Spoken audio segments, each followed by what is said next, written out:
Another day, another vlog. Nakakita ka na ba ng isang bahay na baliktad?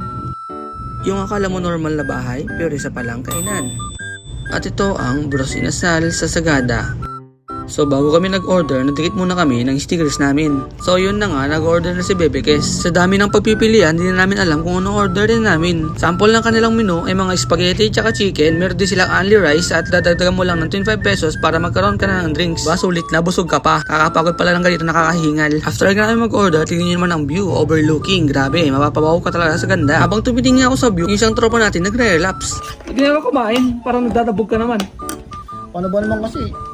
Namasama niyo ako dito. Lahat pala kayo naka-Max. Tapos ginawa niyo pa ako spearhead. Kaya pala ako spearhead kasi lahat kayo may backride. Bakit ikaw wala kang backride? Lugi?